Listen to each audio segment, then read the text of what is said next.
तपाईँले स्क्रिनमा अब यहाँ टाइप्स अफ डिभेन्चर अथवा बोन्ड भन्ने देख्नु भएको छ है।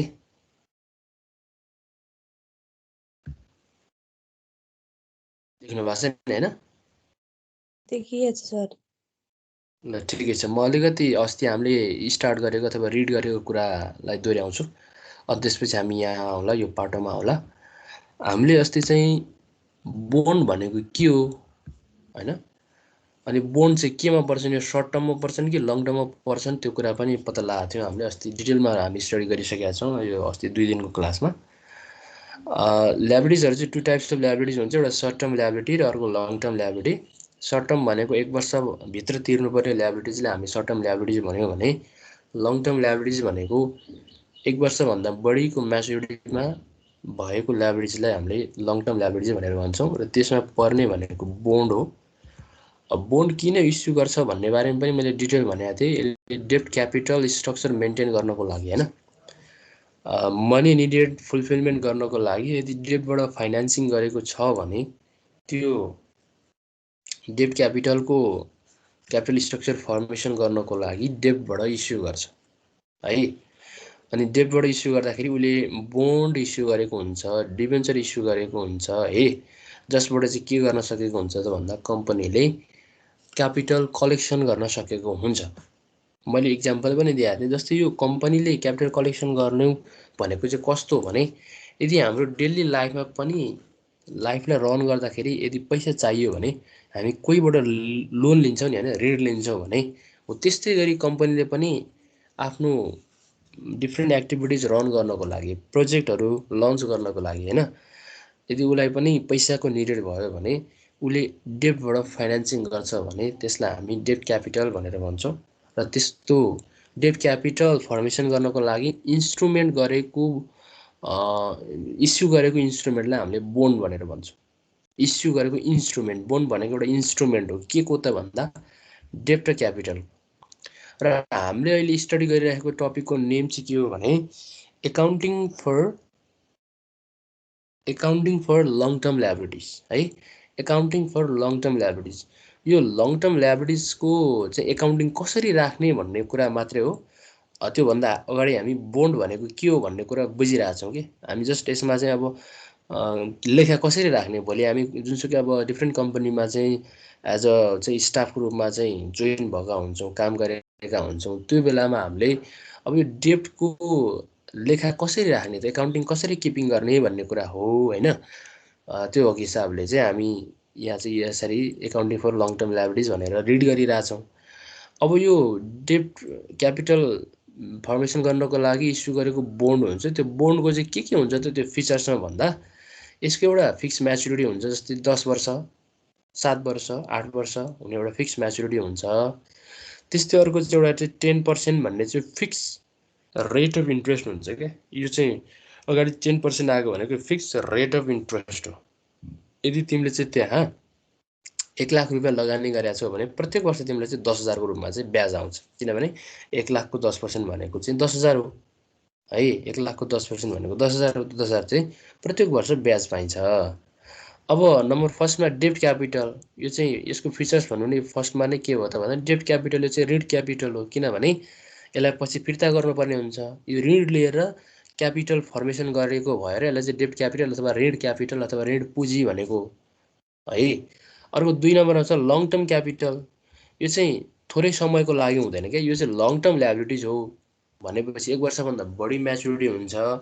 अनि कम्तीमा नि यसको म्याच्युरिटी पिरियड भनेको 5 वर्ष हो। त 5 वर्षदेखि कति वर्षसम्म हुन्छ त भन्दा 10 वर्ष है। 5 वर्षदेखि 10 वर्षको भित्रको म्याच्युरिटी पिरियड भएको हुन्छ यो बोन्ड अथवा डिभेन्चरको है। बोन्ड अथवा डिभेन्चरको चाहिँ 5 वर्षभन्दा बढी र 10 वर्षभन्दा कम म्याच्युरिटी पिरियड भएको हुन्छ है। अनि फिक्स रेट अफ इन्ट्रेस्ट, यसको फिक्स रेट अफ इन्ट्रेस्ट हुन्छ अलरेडी अगाडि 10% देख्नुभयो तपाईँले, पहिला पनि बुकमा पढ्दाखेरि डिभेन्चर अथवा बोन्डको अगाडि चाहिँ एउटा पर्सेन्टेजको रेट आउँथ्यो क्या, पर्सेन्टेजको रेट आउँथ्यो, किनभने त्यो चाहिँ यसको चाहिँ अलरेडी फिक्स भएको रेट अफ इन्ट्रेस्ट हो है त। त्यसै गरी यो मैले भनेको कुरा बुझ्नु होला है, अहिले हाम्रो त्यो लेखा राख्ने बेलामा आउँछ क्या, अहिले त्यो चाहिँ हामीले क्यालकुलेसन गर्ने टाइममा यस्तै कुराहरू दिएका हुन्छन्। अर्को नम्बर 5 मा फेस भ्यालु अथवा पार भ्यालु भनेर भन्छ यसलाई हामी, त्यो चाहिँ जहिले पनि यसको चाहिँ 1000 हुन्छ है। यसको फेस भ्यालु अथवा पार भ्यालु चाहिँ 1000 हुन्छ। जस्तै सेयरको चाहिँ सुरुमा फेस भ्यालु अथवा पार भ्यालु चाहिँ 100 हुन्छ सेयरको चाहिँ। म्युचुअल फन्डको चाहिँ कति हुन्छ भन्दा 10 रुपियाँ हुन्छ भने यो डिबेन्चर अथवा बोन्डको फेस भ्यालु चाहिँ कति हुन्छ त भन्दा 1000 हुन्छ है। 1000 रुपियाँ हुन्छ। अनि यसका अदर फिचर्स भनेको छ यो अहिले टाइप्समा पनि आउँछ।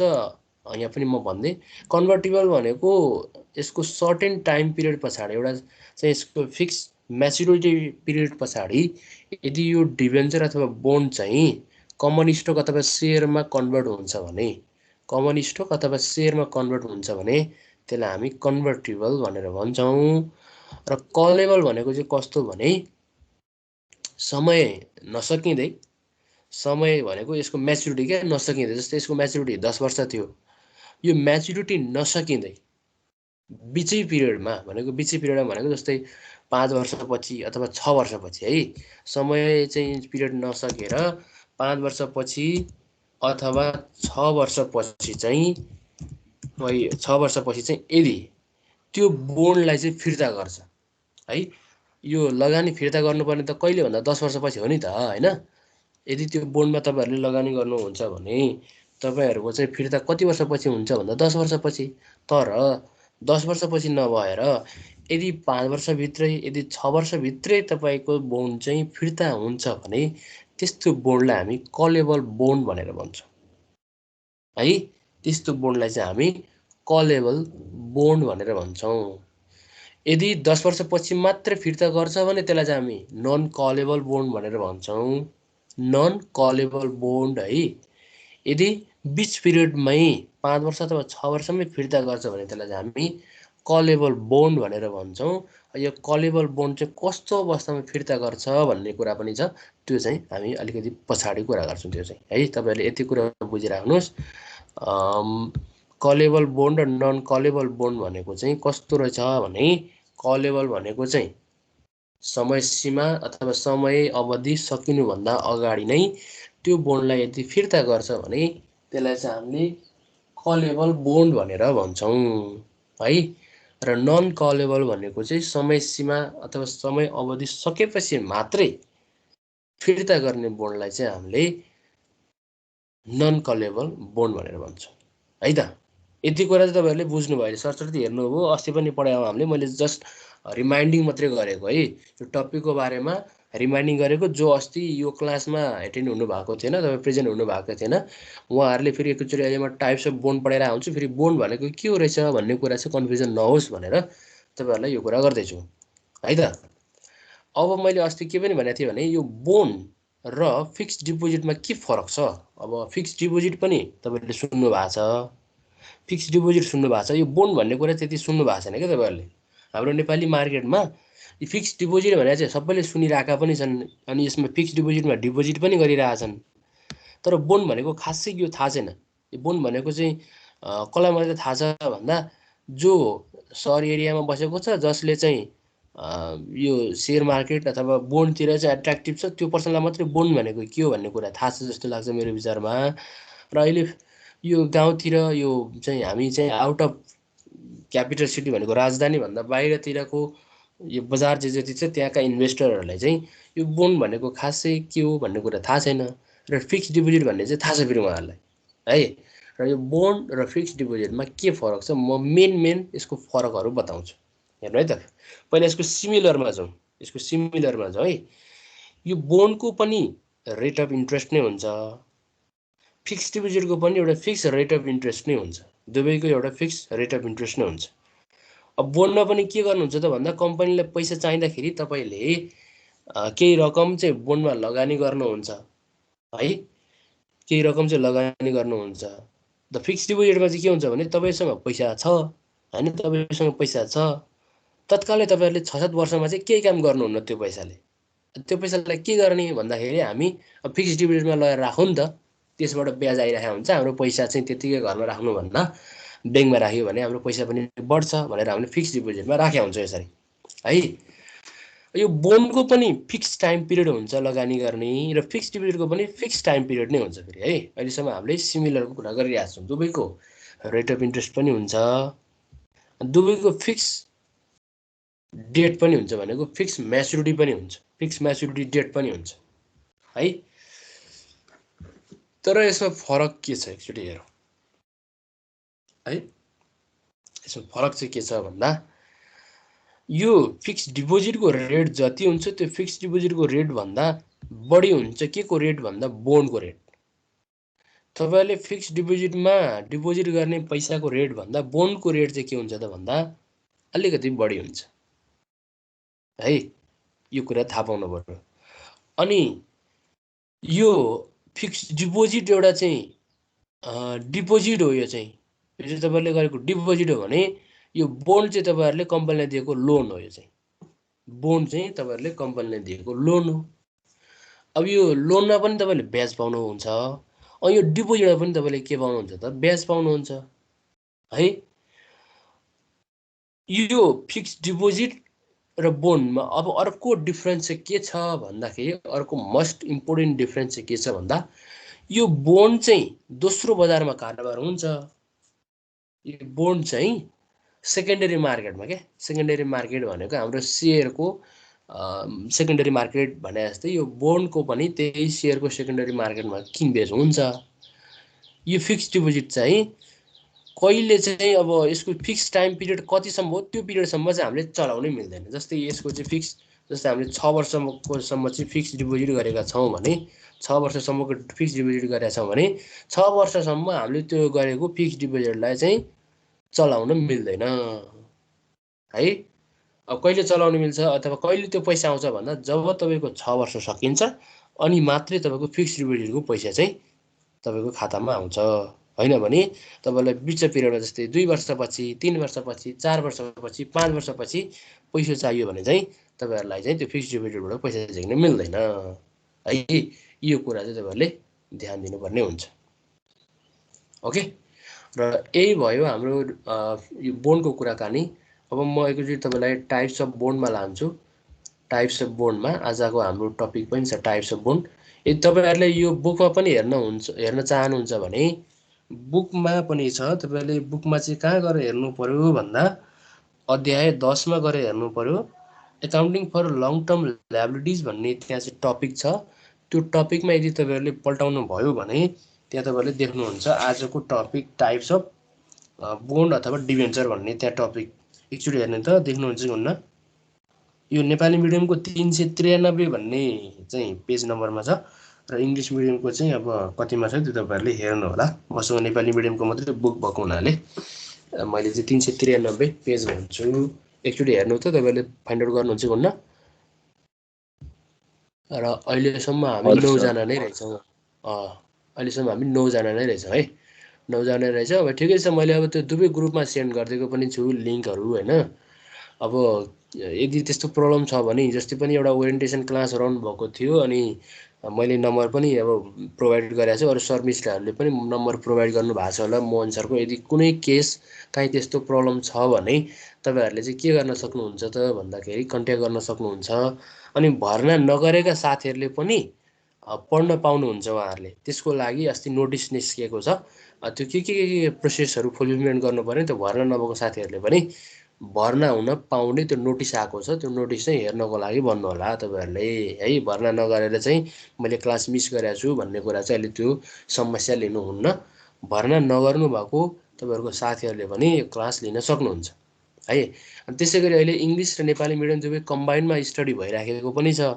कतिपय साथीहरूलाई फेरि थाहा छैन होला हैन। इंग्लिश मिडियमको साथीलाई थाहा छैन होला अथवा नेपाली मिडियमको साथीहरूलाई अब पनि के अब कारणवश अथवा त्यो प्रब्लम झेल्नु भएको छ। त्यस्तो हो भने त्यो साथीहरूलाई चाहिँ तपाईहरुले इन्फर्मेसन त्यो ग्रुपमा छाडेर हैन ग्रुपमा चाहिँ के भन्न सक्नुहुन्छ भने एकाउन्ट सब्जेक्टको क्लास चाहिँ सन्डे मन्डे ट्युजडे नेपाली र इंग्लिश मिडियमको दुवैको एउटै क्लासमा हुन्छ भनेर त्यो तपाईहरुले पनि साथीहरूलाई त्यहाँ मेसेज गर्न सक्नुहुन्छ।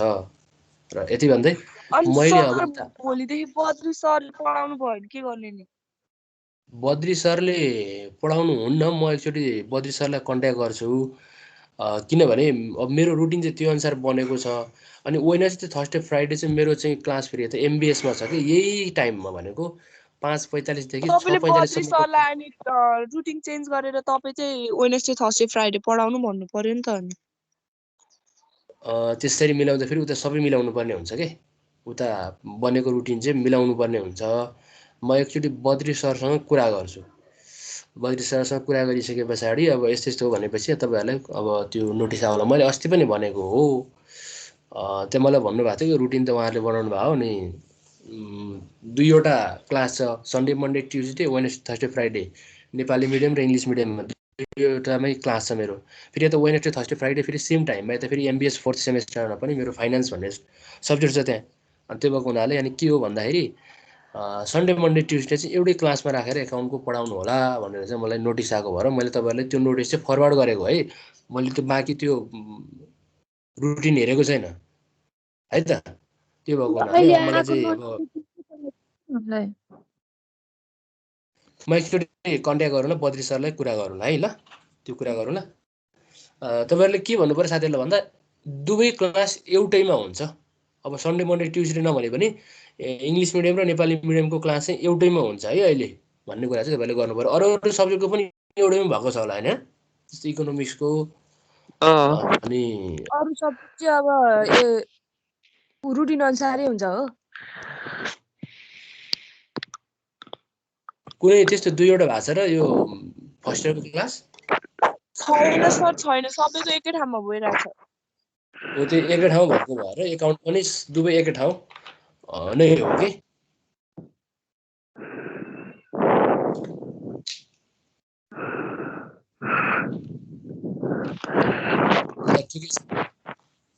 यदि तपाईँले बुकमा हेर्नुभयो भने पनि तपाईँले यो आजको टपिक टाइप्स अफ डिभेन्चर अथवा बोन्ड फाइन्ड आउट गर्न सक्नुहुन्छ अब तपाईँहरूले आजको डेटबाट अब यो डिभेन्चर अथवा बोन्ड भनेको कसैले के हो भन्यो भने तपाईँले चाहिँ के भन्न सक्नुहुन्छ त भन्दा this is long term liabilities भन्न सक्नुहुन्छ अथवा यो चाहिँ लङ टर्म ल्याबिलिटिज हो अनि यो डिभेन्चर अथवा बोन्ड चाहिँ किन जारी गर्छ किन इस्यु गर्छ why the company issue debenture अथवा बोन्ड भनेर कसैले सोध्यो भने चाहिँ के भन्न सक्नुहुन्छ त भन्दा तपाईँले टु कलेक्ट द डेब्ट क्यापिटल है अथवा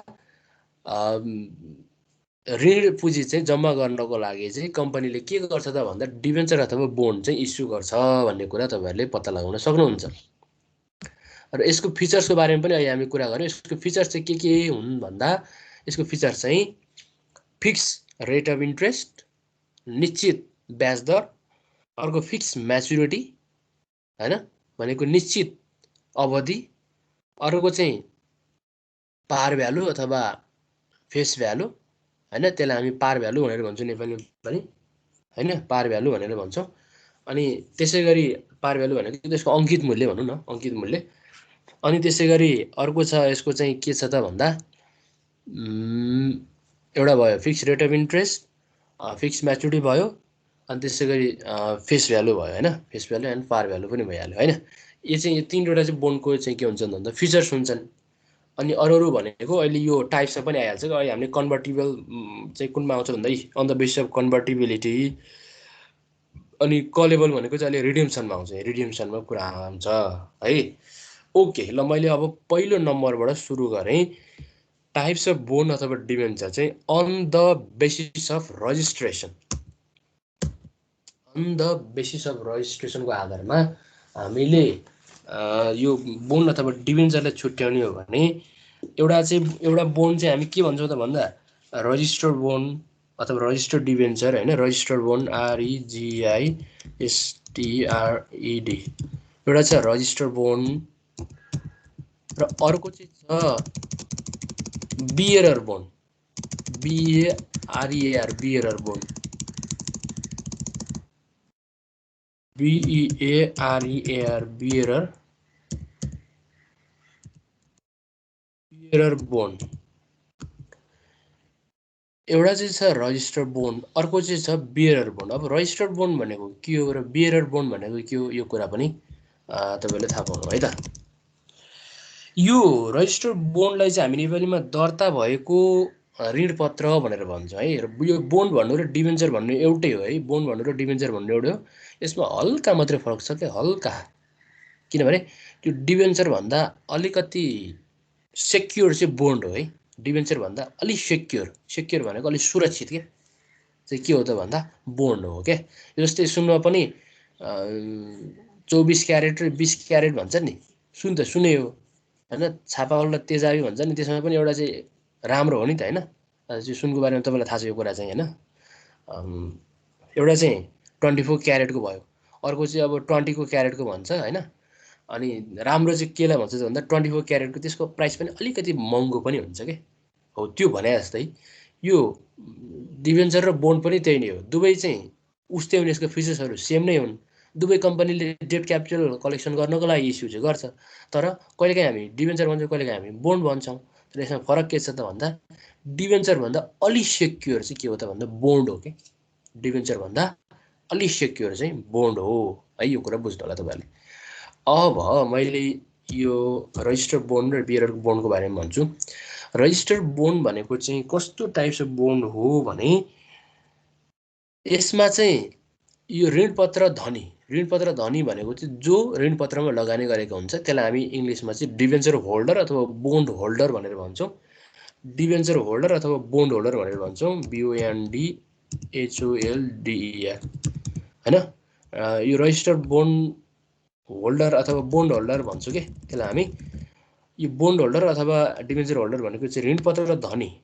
यदि ऋणपत्र धनीको नाम चाहिँ कम्पनीमा दर्ता भएको छ भने त्यस्तो बोन्डलाई चाहिँ हामीले रजिस्टर्ड बोन्ड भनेर भन्छौँ है। ध्यान दिनु है, तपाईँले सर्टकटमा बुझ्नु पर्दाखेरि रजिस्टर्ड बोन्ड भनेको चाहिँ त्यस्तो बोन्ड हो जुन ऋणपत्र धनीहरूको अथवा बोन्ड होल्डरको नाम चाहिँ कम्पनीमा दर्ता भएको छ भने त्यस्तो बोन्डलाई हामीले रजिस्टर्ड बोन्ड भनेर भन्छौँ है। अथवा if the name of the bond holder is registered on the company हैन, कम्पनीमा चाहिँ दर्ता भएको छ भने such kinds of bond is called registered bond. यस्तो प्रकारको बोन्डलाई चाहिँ हामीले रजिस्टर्ड बोन्ड भनेर भन्छौँ है। तपाईँले यति कुरा चाहिँ बुझ्न सकिहाल्नुहुन्छ कि। अब रजिस्टर भन्नासाथ के बुझ्नु पर्यो त भन्दा बोन्ड होल्डरको नाम चाहिँ रजिस्टर भएको छ भने अब भइहाल्यो। अब बियरर बोन्डतिर जाउँ हामी। बियरर बोन्ड भनेको चाहिँ दर्ता भएको छैन भने है, बियररको मिनिङ हुन्छ त्यहाँ कसैको नाम दर्ता भएको छैन भने त्यस्तो टाइप्स अफको बोन्डलाई चाहिँ हामीले बियरर बोन्ड भनेर भन्छौँ है। कुरा बुझ्नुभयो यो कुरा? भन्नु त। बुझियो सर। यो बियरर भन्ने वर्ड तपाईँले कहाँ पनि युज गर्नु भएको छ भने बियरर भन्ने वर्ड चाहिँ, यो बियरर भन्ने वर्ड चाहिँ तपाईँहरूले कहाँ युज गर्नु भएको थियो भने तपाईँले एकचोटि 12 क्लासमा त 11 क्लासमा टाइप्स अफ चेक पढ्दाखेरि, त्यहाँ टाइप्स अफ चेक पढ्दाखेरि बियरर चेक भनेर पढ्नु भएको थियो। त्यहाँ बियरर चेक, अर्डर चेक अनि क्रस चेक भनेर पढ्नु भएको थियो क्या। त्यहाँ हो सर, पढेको थियो वाहक चेक भन्ने पढेको थियो। वाहक चेक, त्यो त्यसमा पनि बियररको मिनिङ तपाईँले के बुझ्नु भएको थियो भने यो बियररमा चाहिँ जसको नाम लेखेको छ चेकमा त्यो पर्सन चाहिँ ब्याङ्कमा उपस्थित हुनु पर्दैन, उसले साइन गरेर जो पर्सनलाई दिए पनि त्यो अरू जुनसुकै पर्सन गएर ब्याङ्कमा प्रेजेन्ट भए पनि ब्याङ्कले चाहिँ पैसा दिन्छ भने त्यस्तो टाइप्स अफ चेकलाई चाहिँ बियरर चेक भनेर भनेका थियौँ। यहाँ पनि त्यही आइहाल्यो के। बियरर भनेको त्यहाँ नाम लेखेको हुँदैन, त्यो बोन्ड चाहिँ त्यो यो बियरर बोन्ड चाहिँ ट्रान्सफर गर्न मिल्छ के। यदि मैले किनेको छु भने मलाई पैसा चाहियो भने त्यो बोन्ड चाहिँ कोही पर्सनलाई मैले दिएँ भने त्यो ट्रान्सफर गर्न मिल्यो कि भने त्यस्तो टाइप्स अफ बोन्डलाई चाहिँ बियरर बोन्ड भनेर भनिन्छ। अथवा तपाईँले अर्को सोझो ल्याङ्ग्वेजमा बुझ्नु पर्दाखेरि ऋणपत्र धनीको अथवा बोन्ड होल्डरको नाम चाहिँ कम्पनीमा रजिस्टर भएको छैन भने त्यस्तो बोन्डलाई चाहिँ हामीले बियरर बोन्ड भनेर भन्छौँ है त। यो दुईवटाको डिफ्रेन्स चाहिँ त्यो हो। रजिस्टर बोन्डमा चाहिँ बोन्ड होल्डरको नेम चाहिँ रजिस्टर भएको हुन्छ कम्पनीमा, बियरर बोन्डमा चाहिँ रजिस्टर भएको हुँदैन। त्यो भएको कारणले के हुन्छ भन्दा रजिस्टर्ड बोन्ड चाहिँ जो कोहीलाई पनि ट्रान्सफर गर्न मिल्दैन, बियरर बोन्ड चाहिँ जसलाई पनि ट्रान्सफर गर्न मिल्छ भनेको। यो चाहिँ हस्तान्तरण गर्न सकिन्छ अथवा ट्रान्सफरेबल छ। रजिस्टर्ड बोन्ड चाहिँ हस्तान्तरण गर्न सकिँदैन, यो चाहिँ ट्रान्सफरेबल छैन भन्ने कुरो तपाईँले दुईवटा कुरो बुझ्नुभयो अहिले, जम्मा दुईवटा कुरा है। रजिस्टर्ड बोन्डमा चाहिँ बोन्ड होल्डर अथवा ऋणपत्र धनी को नाम कम्पनीमा दर्ता भएको हुन्छ, त्यो भएको हुनाले यसलाई चाहिँ ट्रान्सफर गर्न सकिँदैन एक व्यक्तिबाट अर्को व्यक्तिमा हैन, हस्तान्तरण गर्न सकिँदैन। यसको जस्ट अपोजिट चाहिँ बियरर बोन्ड हो। यसको चाहिँ कम्पनीमा बोन्ड होल्डरको नाम लेखेको हुँदैन र यो जो कोहीलाई पनि ट्रान्सफर गर्न सकिन्छ। अब म गएँ अर्को नम्बर 2 मा। यदि यो अन द बेसिस अफ रजिस्ट्रेसनमा कन्फ्युजन छ भने त्यो नोट डाउन गर्दा हुन्छ तपाईँले क्वेसन, अथवा मलाई अहिले डाइरेक्ट सोध्दा पनि हुन्छ है केही त्यस्तो कन्फ्युजन छ भने। किनभने भोलि तपाईँले यस्तै बोन्डमा लगानी गर्नुपर्ने हुन्छ। मैले अहिले देखाइदिन्छु कसरी हामी लगानी गर्ने भन्ने कुरा पनि मैले टाइम भएसम्म म तपाईँलाई देखाइदिन्छु। हो त्यो भएको हुनाले यसको चाहिँ तपाईँले मजाले बुझ्नुभयो भने धेरै कुरा चाहिँ बुझ्न सक्नुहुन्छ। र यो बोन्डको बारेमा तपाईँहरूलाई यो ब्याङ्किङ इक्जामहरू दिँदाखेरि इक्जामहरू दिँदाखेरि यसबाट क्वेसनहरू पनि सोधिरहेको हुन्छ क्या है। अब अन द बेसिस अफ सेक्युरिटीको आधारमा है, अन द बेसिस अफ सेक्युरिटीको आधारमा चाहिँ टु टाइप्स अफ बोन्डहरू छन्। एउटा चाहिँ सेक्योर बोन्ड छ, अर्को चाहिँ अनसेक्योर बोन्ड छ है। अन द बेसिस अफ सेक्युरिटीको आधारमा है त।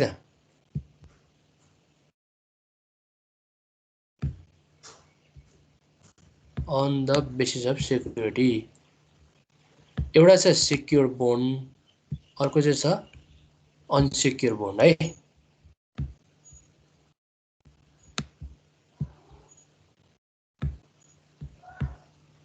ल एउटा चाहिँ secure bond, SECURED secure bond, र अर्को छ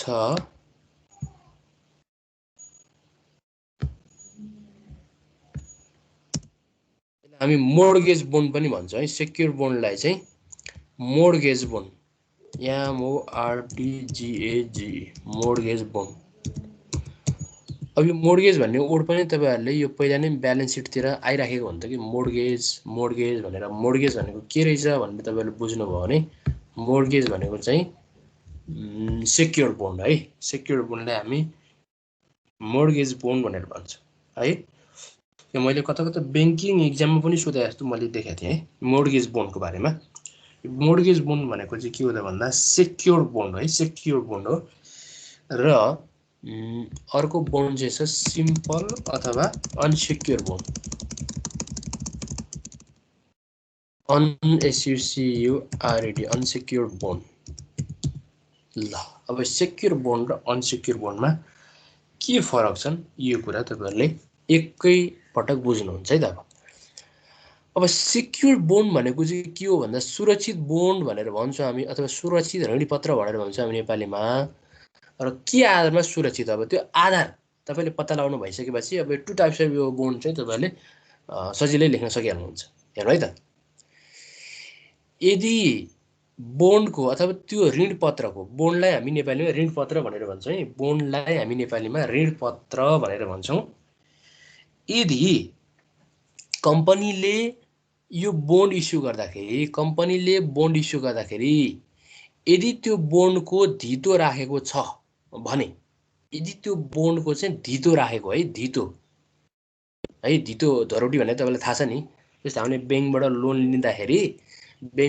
लिँदाखेरि ब्याङ्कले के खोज्छ त भन्दा धितो खोज्छ, धरोटी खोज्छ होइन, मेनली धितो खोजेको हुन्छ।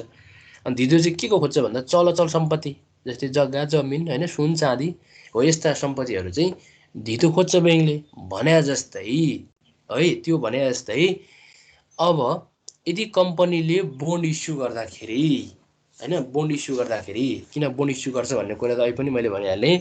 कम्पनीले चाहिँ आफ्नो डिफ्रेन्ट प्रोजेक्टहरू लन्च गर्नको लागि मनी निडेड भएको खण्डमा अनि पैसा चाहिँ लिनुपर्ने अवस्था आउँदाखेरि के गरेको हुन्छ त भन्दा कम्पनीले यो बोन्डलाई इस्यु गर्छ। इस्यु गरेपछि हामी त्यसमा लगानी गर्छौँ। लगानी गर्नु भनेको हाम्रो पैसा चाहिँ त्यो कम्पनीमा जानु, कम्पनीमा गइसके पछाडि कम्पनीले पैसा कलेक्सन गर्नु र त्यो पैसाबाट उसले चाहिँ लगानी गर्नु होइन। अनि हामीले चाहिँ वर्षमा ब्याज दिनु, यही नै काम हो। बोन्डको काम नै त्यही नै है।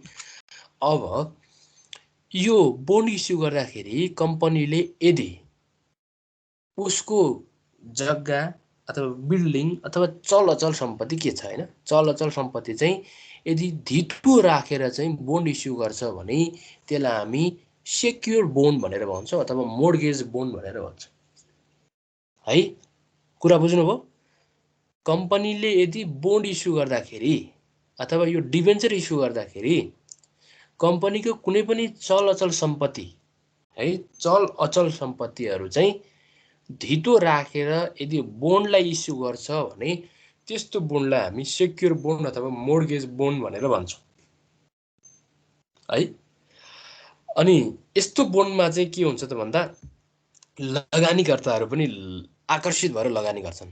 किन भन्दा यदि त्यो कम्पनी भोलि गएर उसले डिफ्रेन्ट प्रोजेक्टमा इन्भेस्टमेन्ट गर्दा गर्दै कम्पनी चाहिँ धेरै नोक्सानमा गयो भने उसले के बेचेर हाम्रो चाहिँ पैसा तिर्छ भन्दा जुन उसले कम्पनीले चाहिँ सुरुमा बोन्ड इस्यु गर्दाखेरि धितो राखेको त्यही चल अचल सम्पत्ति बेचेर बोन्ड होल्डरलाई चाहिँ फिर्ता गर्छ कि। जस्तै सबै कम्पनीले चाहिँ जहिले पनि प्रफिट अर्न गर्छ भन्ने त छैन हैन, प्रफिट अर्न गर्छ भन्ने त छैन। यदि हामीले कुनै एउटा चाहिँ कम्पनीमा लगानी गरेका छौँ, जस्तै नेपाल ब्याङ्क लिमिटेडमा चाहिँ हामीले यो नेपाल ब्याङ्क लिमिटेडको बोन्ड अथवा डिभेन्चरमा हामीले लगानी गरेका छौँ। अनि केही गरी नेपाल ब्याङ्क लिमिटेड चाहिँ एकदमै धेरै नोक्सानमा गयो। नेपाल ब्याङ्क लिमिटेड चाहिँ पुरै लसमा गयो। उसले चाहिँ ठुलो प्रोजेक्टमा लगानी गरेको थियो, त्यो पुरै प्रोजेक्ट चाहिँ डुब्यो। अब ऊ चाहिँ लसमा गयो भने अब हाम्रो चाहिँ लगानी त चिन्ता पर्छ, हामी चाहिँ चिन्तित हुन्छौँ। अब त्यो कम्पनीले हामीलाई फिर्ता गर्छ कि गर्दैन अब हैन, चिन्तित हुन्छौँ। नेपाल ब्याङ्क लिमिटेडले त फिर्ता नै गर्छ हैन, त्यो चाहिँ एउटा सरकारी ब्याङ्क पनि हो, अर्ध सरकारी ब्याङ्क पनि हो, अनि ठुलो एउटा ब्याङ्क पनि हो, त्यसले त फिर्ता नै गर्छ। तर नेपाल ब्याङ्क जस्तो अरू कम्पनीहरूले पनि यदि बोन्ड इस्यु गरेको छ र त्यसमा हामीले लगानी गरेका छौँ भने यदि त्यो कम्पनी डुब्यो भने त हाम्रो त लगानी त डुब्यो, हामी त एकदम चाहिँ लगानीको एउटा चाहिँ रिस्कमा हुन्छौँ, चिन्तित हुन्छौँ। तर यदि त्यो कम्पनीले चाहिँ चल अचल सम्पत्ति चाहिँ धितो राखेर बोन्ड इस्यु गरेको छ भने त्यो कम्पनी भोलि डुब्यो भने के हुन्छ त भन्दा त्यो धितो राखेको सम्पत्तिबाट हामीलाई फिर्ता गर्छ भने त्यस्तो बोन्डलाई चाहिँ हामीले सेक्युर बोन्ड अथवा मोर्गेज बोन्ड भनेर भन्छौँ। यो कुरा बुझ्नु भन्नुहुन्छ? सेक्युर अथवा मोर्गेज बोन्ड भन्ने के रहेछ बुझ्नुभयो नि?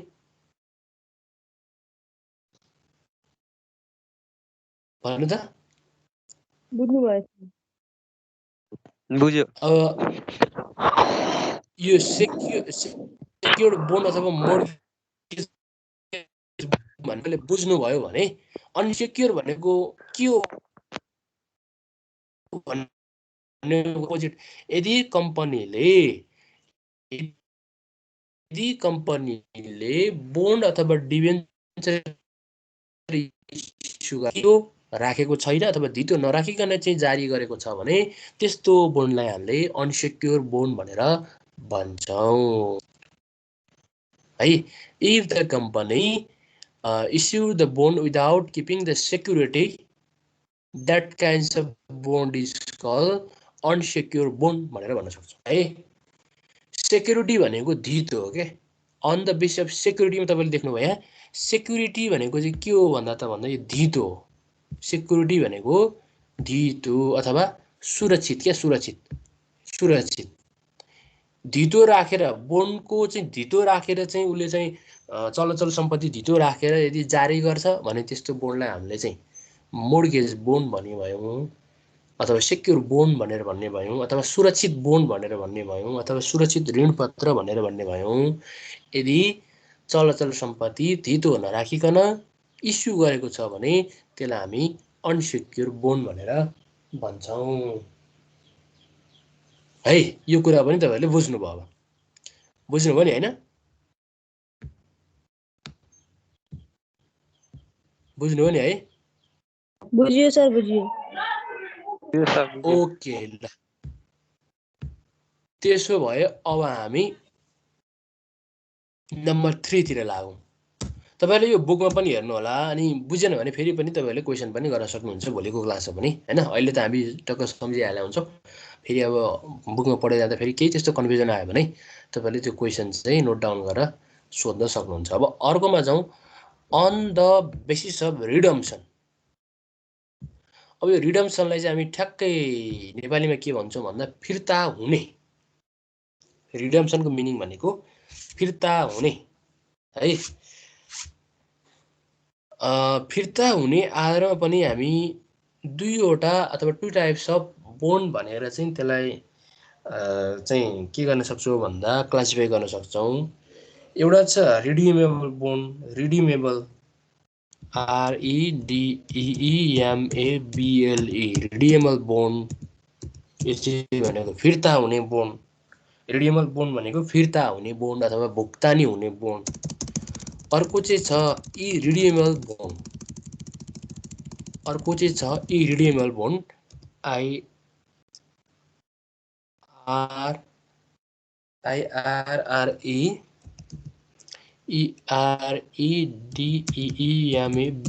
इरिडिएबल बोन्ड एउटा छ फिर्ता हुने बोन्ड, त्यसलाई हामी चाहिँ रिडिएबल बोन्ड भनेर भन्छौँ। फिर्ता हुने बोन्डलाई है, फिर्ता हुने बोन्डलाई चाहिँ हामी के भनेर भन्छौँ त भन्दा रिडिएबल बोन्ड भनेर भन्छौँ है, भुक्तानी हुने अथवा फिर्ता हुने।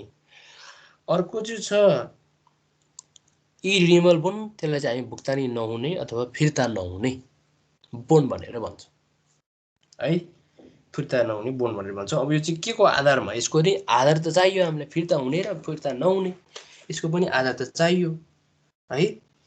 त्यो आधार चाहिँ के हो त भन्दा यसको चाहिँ टाइम पिरियड, यसको चाहिँ आधार भनेको म्याच्युरिटी पिरियड,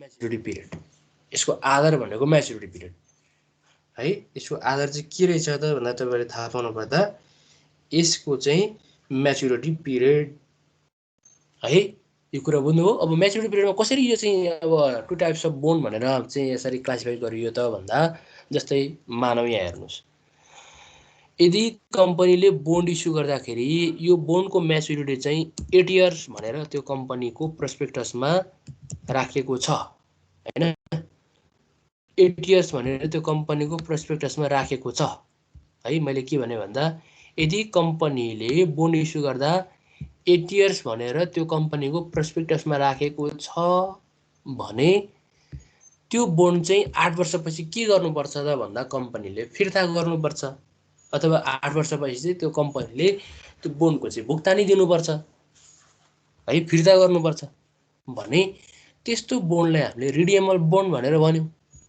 है। यो चाहिँ म्याच्युरिटी पिरियडको बेसिसमा चाहिँ के हुन्छ त भन्दा फरक छुट्याएको छ कि यसरी चाहिँ टु टाइप्स अफ बोन्ड भनेर भनिएको छ।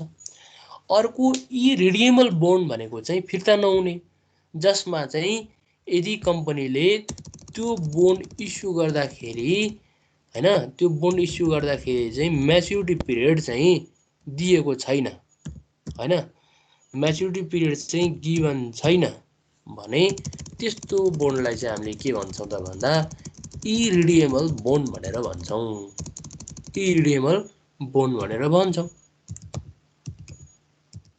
म्याच्युरिटी पिरियड चाहिँ यसमा के हुन्छ त भन्दा नट गिभन, दिएको हुँदैन। नट गिभन भएपछि त्यो कति वर्षमा फिर्ता गर्ने भन्ने कुरै हुँदैन के। म्याच्युरिटी पिरियड दियो 8 वर्ष भनेर दियो भने 8 वर्षपछि फिर्ता गर्नुपर्छ भनेर कम्पनीले चाहिँ 8 वर्ष पछाडि फिर्ता गर्छ, अथवा लगानी गर्ने पनि के भनेर लगानी गर्छ भन्दा यो चाहिँ 8 वर्षपछि हामीलाई फिर्ता आउँछ भनेर चाहिँ लगानीकर्ताले पनि लगानी गर्छ। तर इरिडिएबल बोन्डमा चाहिँ के दिएको हुँदैन भन्दा म्याच्युरिटी पिरियड दिएको हुँदैन, यो चाहिँ कहिले फिर्ता गर्ने भन्ने कुरा नि त्यहाँ मेन्सन गरेको हुँदैन है। यो दुईवटा टाइप्स अफ बोन्ड चाहिँ यही नै हो, कुरा बुझ्नुभयो नि। अब यो इरिडिएबल बोन्डले चाहिँ कहिले फिर्ता पाउँछ त लगानी, अब आफ्नो लगानी चाहिँ कहिले फिर्ता पाउँछ त भन्दा जब कम्पनी बन्द हुन्छ, जब कम्पनी खारेज हुन्छ हैन, जब कम्पनी चाहिँ आफ्नो एक्टिभिटिज रन गर्नको लागि बन्द हुन्छ हो, त्यो टाइममा मात्रै यसले के गर्छ त भन्दा लगानीकर्तालाई आफ्नो त्यो लगानी फिर्ता गर्छ है त यसले। ओके, यो पनि तपाईले कुरो बुझ्नुभयो होला। अब हामी अर्को नम्बरमा जाउँ, on the basis of convertibility. On the basis of कन्भर्टिबिलिटीमा जाउँ। कन्भर्टिबिलिटी भनेको चाहिँ हामी के भन्छौँ त भन्दा यो ट्रान्सफर हुने अथवा परिवर्तन हुने है, ट्रान्सफर हुने अथवा परिवर्तन हुने। कन्भर्टिबिलिटीको आधारमा पनि कन्भर्टिबल बोन्ड CONVERTIBLE कन्भर्टिबल बोन्ड र नन कन्भर्टिबल बोन्ड, अर्को छ नन कन्भर्टिबल बोन्ड।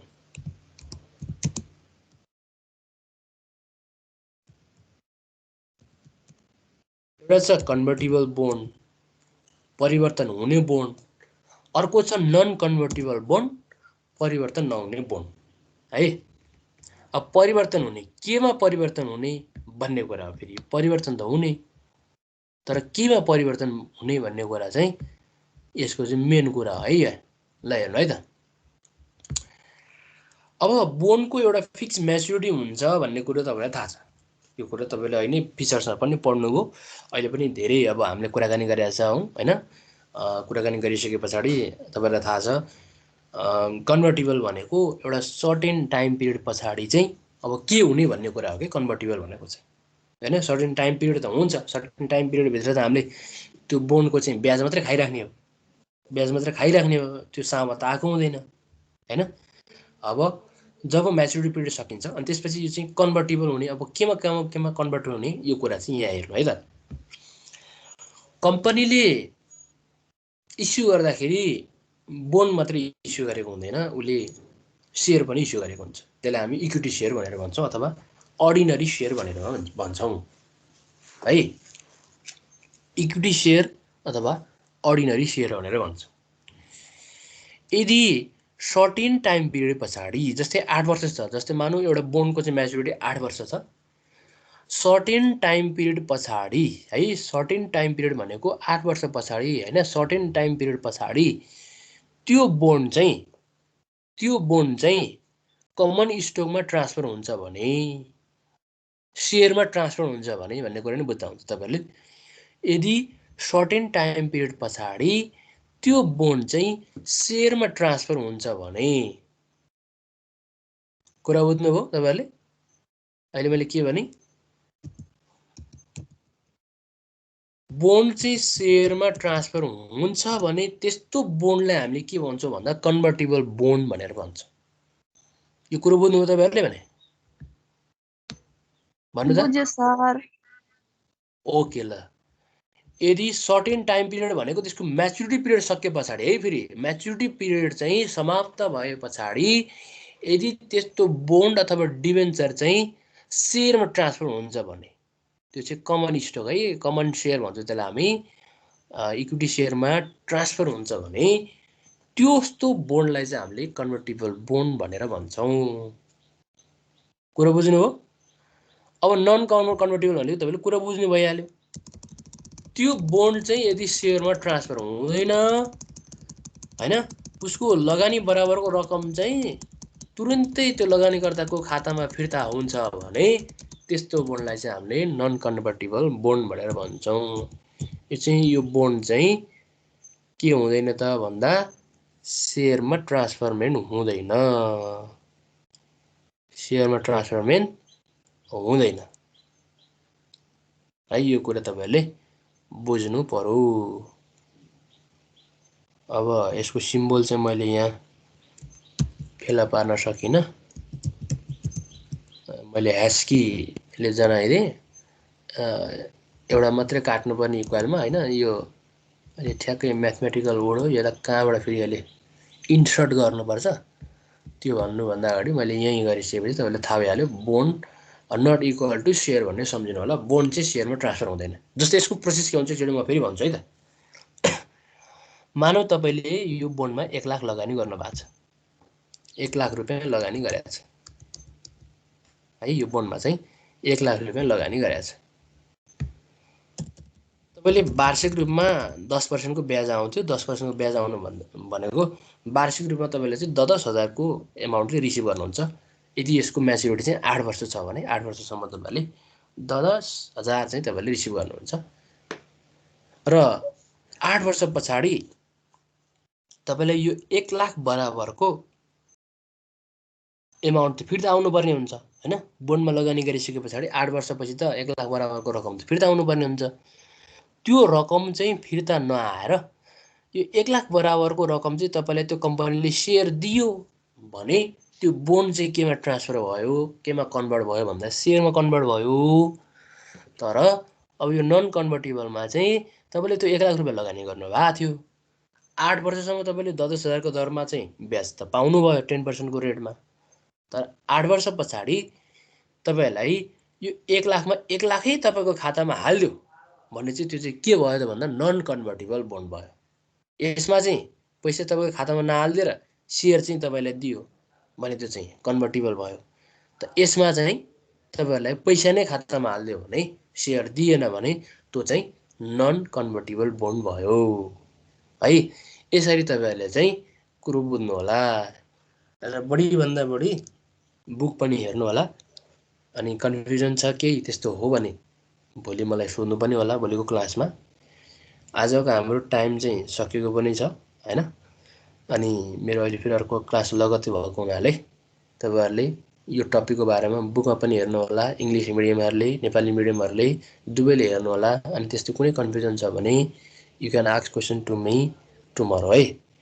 र अर्को कुरा भनेको तपाईहरुको साथीहरुलाई बढी भन्दा बढी इन्भाइट गर्नको लागि तपाईले पनि ट्राई गर्नु होला। हामी आफ्नो थ्रुबाट पनि ट्राई गर्छौं। यता स्कुल अथवा कलेजले आफ्नो प्रशासनले पनि अब ट्राई गरेको हुन्छ। किनभने देशमा यस्तो विकराल स्थिति छ हैन। हामीले सामाजिक सञ्जालमा हेर्यौं भने हाम्रो आफन्तहरु कोही न कोही एक दुई जना चाहिँ डेथ भइराखेको हामीले देखेको पनि छौं। सो त्यो कारणले गर्दा सबैजना सुरक्षित साथ घरमा बसौं, खुसी साथ बसौं हैन। अनि रमाइलो गर्दै बसौं र घरमा बस्दाखेरि पढौं पनि है त। हुन्छ।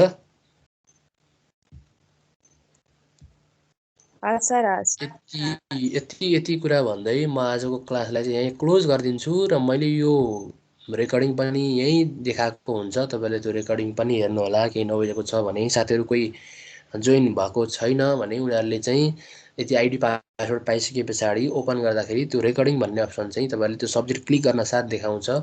ल्यापटपबाट चाहिँ त्यसरी देखाउँछ। मोबाइलबाट चाहिँ मलाई अलिकति आइडिया भएन। त्यो कारणले गर्दाखेरि हेर्नु होला। बढी भन्दा बढी चाहिँ यो एमएस टिमसँग तपाईले खेल्नु पर्यो के खेल्नु पर्यो। अनि खेलेपछि अनि थाहा भइहाल्छ कि के कता कुन चाहिँ फंक्सन कता कुन कता भन्ने कुरा थाहा हुन्छ। ल आजलाई हामी यति नै गरौँ। भोलि नै हामी क्लासमा फेरि यसरी नै पार्टिसिपेट भइहाल्छौँ। ल आजको लागि बाइ बाइ है त ल। Bye bye sir. ओके ल बाइ।